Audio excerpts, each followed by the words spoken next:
بسم الله الرحمن الرحيم. السلام عليكم ورحمة الله وبركاته. اللهم صل على محمد وآل محمد. من وصايا الرسول لزوج البتول, miongoni mwa usia wa bwana mtume akimuhusia Ali bin Abi Talib, anamwambia ya Ali, arba'u khisal min ash-shaqawa, ewe Ali, ukiwa na mambo manne basi ni katika shakawa, ni katika uovu. Mambo gani ambayo ukiwa nayo ni katika uovu, yani ni shaqiyu? Jambo la kwanza nasema jumudul ain, kuwa mkavu wa macho. Nini maana yake? Ni kwamba wewe jambo la kuliza la kutoa machozi utoki machozi. Hii sifa hii inakufanya wewe uwe ni katika shakawa, ni katika uovu.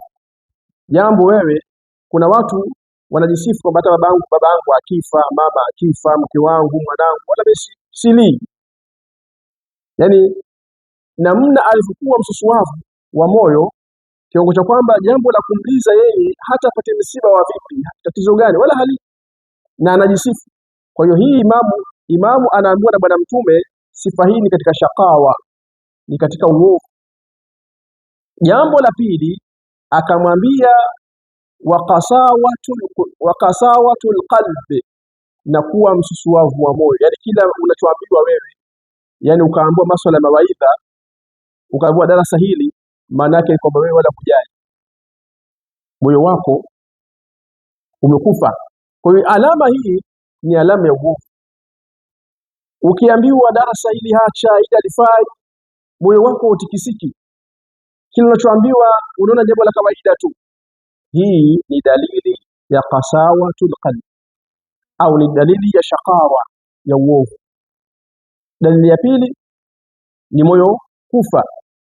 Dalili ya tatu wa bu'dul amali, kuwa na matarajio marefu.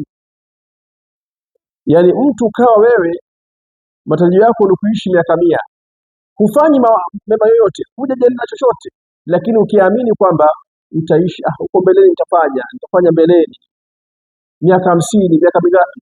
Kwa hiyo hii sifa hii ukiwa nayo ni moja katika sifa ya watu waovu. Na ndio maana hata wale Bani Israeli au Mayahudi walitamani waishi miaka 100 au 1000.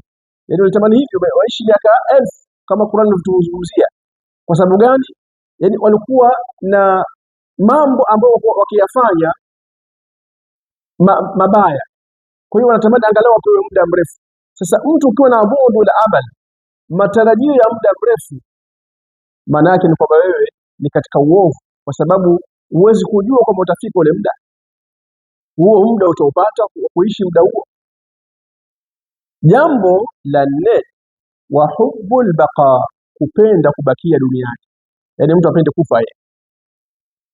Mtu hapendi kuondoka pale alipo. Hii dunia tumeletwa, tunaishi muda fulani tunaondoka. Kwa hiyo hubbul baqa, kupenda kubaki kwenye hii dunia, kunamfanya mtu awe ni shaqawa, shaqiyun. Ndio maana watu huishi hapa duniani, jambo lolote yeye anaangalia dunia. Vipi bwana, mbona dunia. Akiamini kwamba yeye atabaki.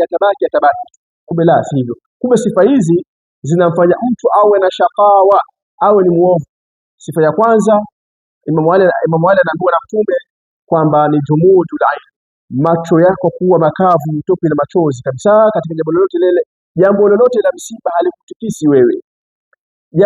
Sifa ya pili ni qasawatul qalbi, kuwa msusuavu wa moyo. Kila unaambiwa wewe la dini la Mungu haliki. Jambo la tatu wa bu'dul amal, kuwa na matarajio ya mbali zaidi, kwamba mimi nitafanya muda kadhaa, miaka kadhaa. Pia hii ni katika miongoni mwa sifa za kuweza kuwa sifa za uovu. Na ya mwisho wa hubbul baqa, kupenda kubakia kwenye hii dunia, kupenda kubakia, yani mtu hapendi kufa. Hizi zote ni sifa za uovu. Walhamdulillah rabbil alamin.